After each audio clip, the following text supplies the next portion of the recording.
ગૌણ સેવા પસંદગી મંડળની સંયુક્ત સ્પર્ધાત્મક પરીક્ષા કમ્પ્યુટરના બદલે પ્રત્યક્ષ પદ્ધતિથી યોજવા ભુજમાં ઉમેદવારોનું આવેદન।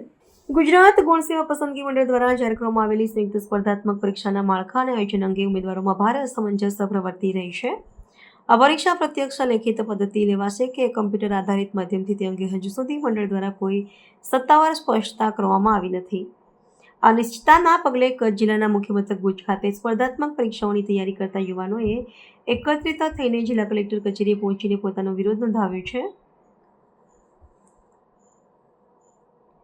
અને સત્તાધીશોને લેખિત આવેદનપત્ર પાઠવ્યું છે। ઉમેદવારોએ પોતાની રજૂઆતમાં સ્પષ્ટ માંગ કરી છે કે વિદ્યાર્થીઓના વિશાળ હિતને ધ્યાનમાં રાખીને આ પરીક્ષા માત્ર પ્રત્યક્ષ પદ્ધતિથી જ યોજવામાં આવે છે। ભૂતકાળના દાખલાઓ આપતા યુવાનોએ જણાવ્યું હતું કે અગાઉ કમ્પ્યુટર માધ્યમથી લેવાયેલી પરીક્ષાઓમાં યાંત્રિક ખામીઓ, તકનીકી સમસ્યાઓ અને પારદર્શિતાના ભાવને કારણે વિદ્યાર્થીઓને અત્યંત માઠા અનુભવો થયા છે। આ યાંત્રિક ગરબોડોના કારણે વર્ષોથી મહેનત કરતા અનેક તેજસ્વી ઉમેદવારોને અન્યનો ભોગ બનવું પડ્યું હોવાનો આક્રોશ આવેદનપત્રમાં વ્યક્ત કરવામાં આવ્યો છે।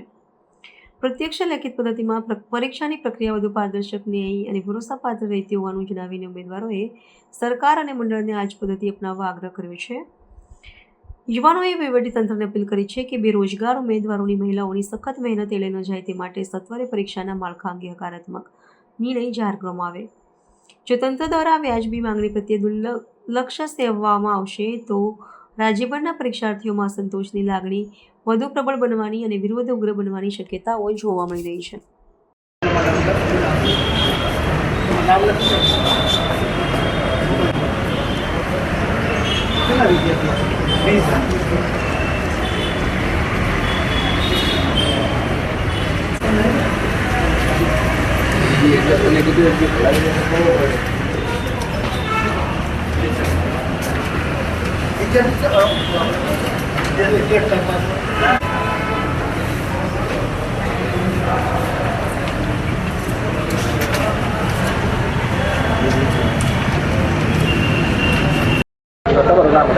મારું નામ ગઢવી મુકેશદાન છે।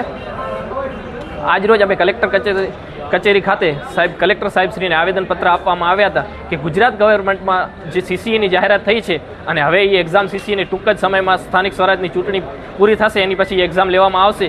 તો અમારી સાહેબશ્રીને એવી રજૂઆત હતી કે સીબીઆરટી પદ્ધતિ જે ગુજરાત ગવર્મેન્ટે હમણાં કોમ્પ્યુટર બેઝ લાગુ કરી છે એમાં એક્ઝામ ન લેવાય અને OMR બેઝ ઓફલાઈન એક્ઝામ લેવાય તો છોકરાઓથી જે ભૂતકાળમાં અન્યાય થયું છે એ અન્યાય ન થાય અને છોકરાઓ વ્યવસ્થિત રીતે એક્ઝામ આપી શકે।